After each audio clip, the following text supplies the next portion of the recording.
And welcome back to the channel. If you are returning, if this is your first time, my name is Mac in my garage, and before us is not the station wagon, had you watched any of the other videos on the channel prior.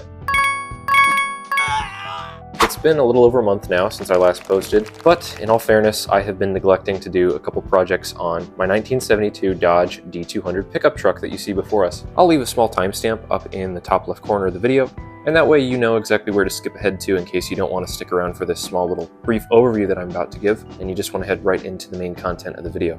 If you want a longer overview video just talking a little bit about the truck, then I suggest watching the overview that I did, which is actually the first video on the channel, albeit a poor quality video with no microphone, a single cut, and crickets in the background. And with that small clarification out of the way, I'll just go ahead and point out things as I see them on the pickup truck, try to keep this informational short. This is a 1972, it's the first year for the third generation of Dodge D series pickup trucks, this being a D200. It is equipped with a 360 cubic inch LA series V8, a 2-barrel Holley carburetor, then backed to a 4-speed heavy duty new process 445 or 4530 as the model tag indicates on the side of the housing transmission.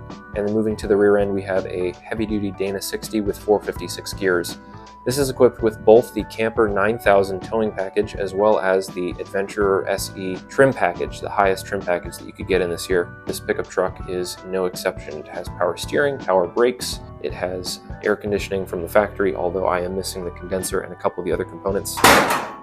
Opening up the hood, we can see a whole bunch of that orange paint. This is the original paint. It has not been resprayed. I was not dumb enough to shoot this entire truck and rattle can it white. Fortunately, somebody else did that job for me. But just know that as long as I have this truck in my possession, I will be trying to get it back as close to factory as possible. I'll go ahead and insert an image on the screen right now of another truck that I happen to find online that has the same paint scheme that this truck originally was.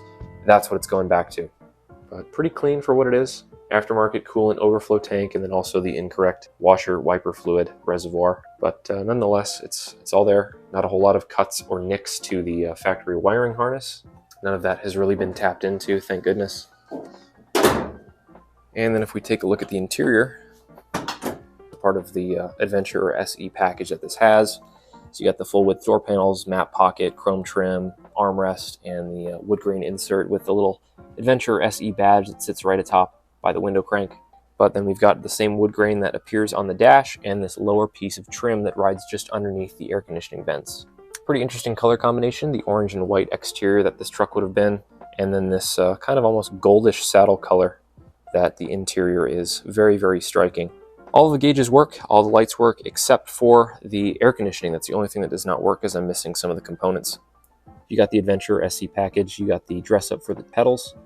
So I have never seen another one of these trucks in any type of shape and have it be an SE with a 4-speed. They've all been automatics. And then we've got more of the wood grain trim. Another little factoid about the camper package specifically was if you got the camper package, you got this extra little kind of corner bulb that was a part of the brake light housing. Corrected by a gentleman online when I had made the mistake of associating that with the SE package when it was actually part of the camper package. Probably just a little extra light, that way in case if you were pulling a trailer you had a little bit more illumination for another car to try to see you. And then we've got the 8-lug wheels with the poverty caps. That I think just about does it in terms of what I can talk about just briefly here before we get into the video. And we've actually ended exactly where we need to be. So without further ado, we'll go ahead and get into the main project that we have on this video.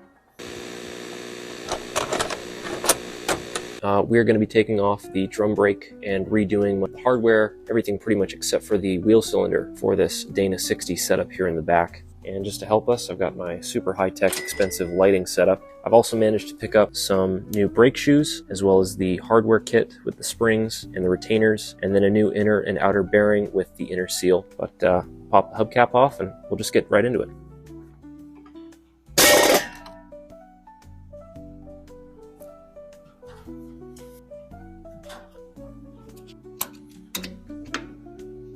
I had been experiencing kind of a grinding, squeaking noise that was coming from the wheel, and I actually thought that it was the other side. And then my dad gave me the idea to actually just, have somebody ride in the bed, go around the block. So I actually got my younger brother to do that for me. Bribed him with a coffee cake, and I very casually accelerated around the neighborhood. Nothing crazy. All right, move these over by the hubcap, and we'll just take the wheel off. So as you can see, it's not just a matter of taking the wheel off. We're actually going to have to slide out the axle shaft from this side. And how it's held in is these 8 little nuts that are fastened into threaded studs that stick through, housing for the drum. But then there are actually a little conical shim or dowel that actually sits inside of a conical groove that's within the actual. And so thankfully, being that this is a Southwest pickup truck, there's not really any rot rust that's on it. But once you get all of these out, then you actually just have the ability to slide the axle out. Might need a little bit of coaxing. There we go.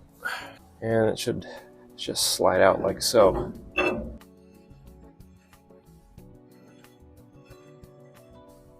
Got just a couple more things to do. Looking at the opening here from just a slightly different angle, we can see that there's a rather large nut. The thing's huge. It's I think 2 5/8 inches in diameter. And then we've got what appears to be a little castled collar that has a couple tabs that are bent down around the nut to try to keep it. And then there is a second nut of the same size that is behind it.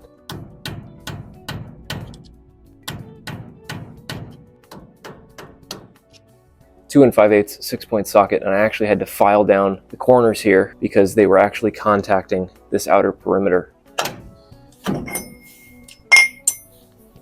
There we go. And so then you take off this outer nut that's here, and I should be able to slide that out of place, trying to use one of the sides to rotate that up and out of the way. And there you go. Gotta love Southwest vehicles. There it goes. And now we can slide the drum out of place with the bearing. Get that bearing. 0 grease in this bearing. That is not good. And this whole thing is heavy.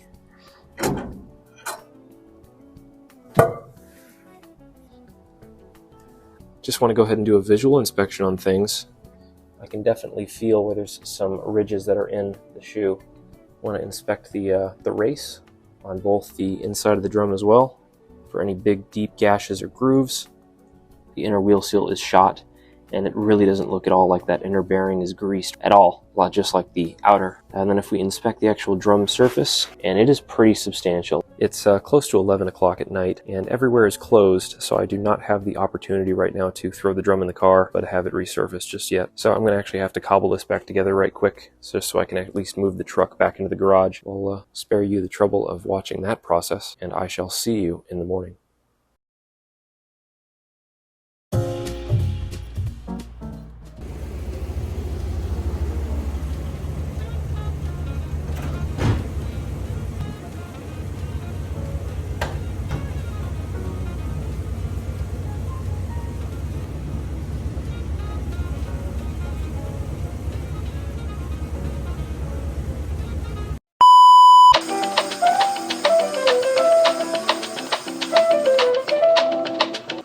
A little bit of brake clean, but that should be good.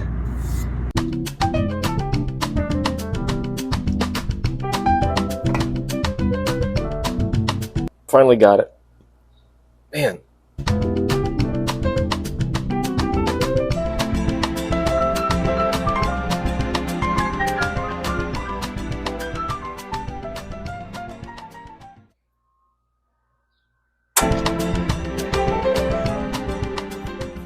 And so then we've got the self-adjuster. The kit that I got did not come with the little barrel here or the bracketry of the spring for the self-adjuster and its cable, so I've just had to wire brush these and reuse them. And then we just have to get this last spring up underneath.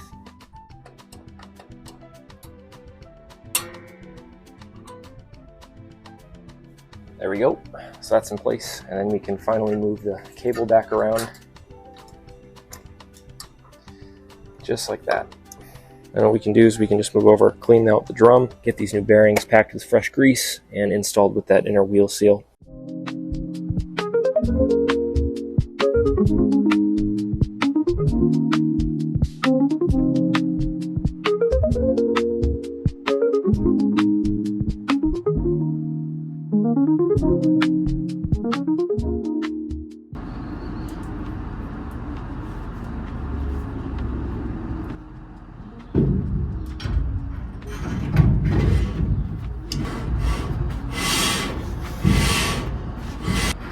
That in place. If you have this nut too tight, you can prematurely wear out the bearings, cause it to overheat. Make sure that it has just a little bit of drag when you then try to spin it by hand.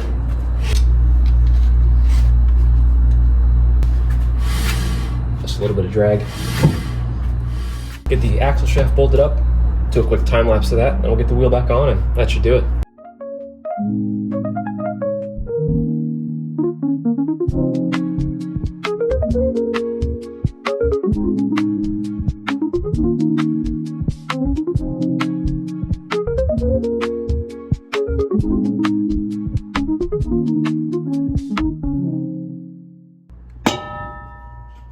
So what I'm going to do is I'm going to just push the truck back in the garage. Hands are pretty dirty.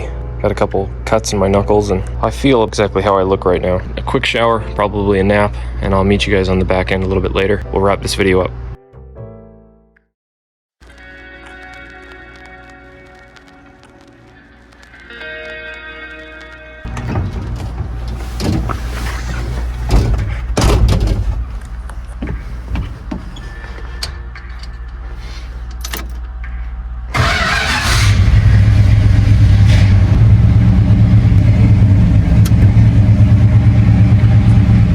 Let's see how it goes.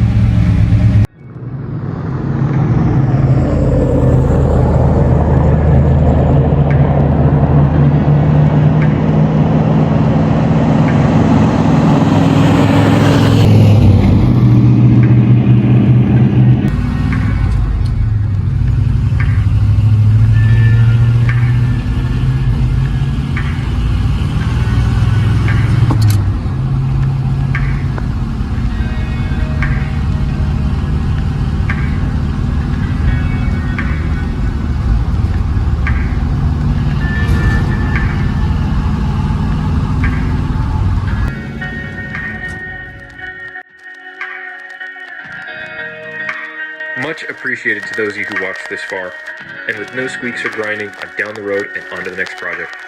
Leave a like or a comment, regardless if it's positive or negative, and please consider subscribing to the channel. Until next time, take care and God bless.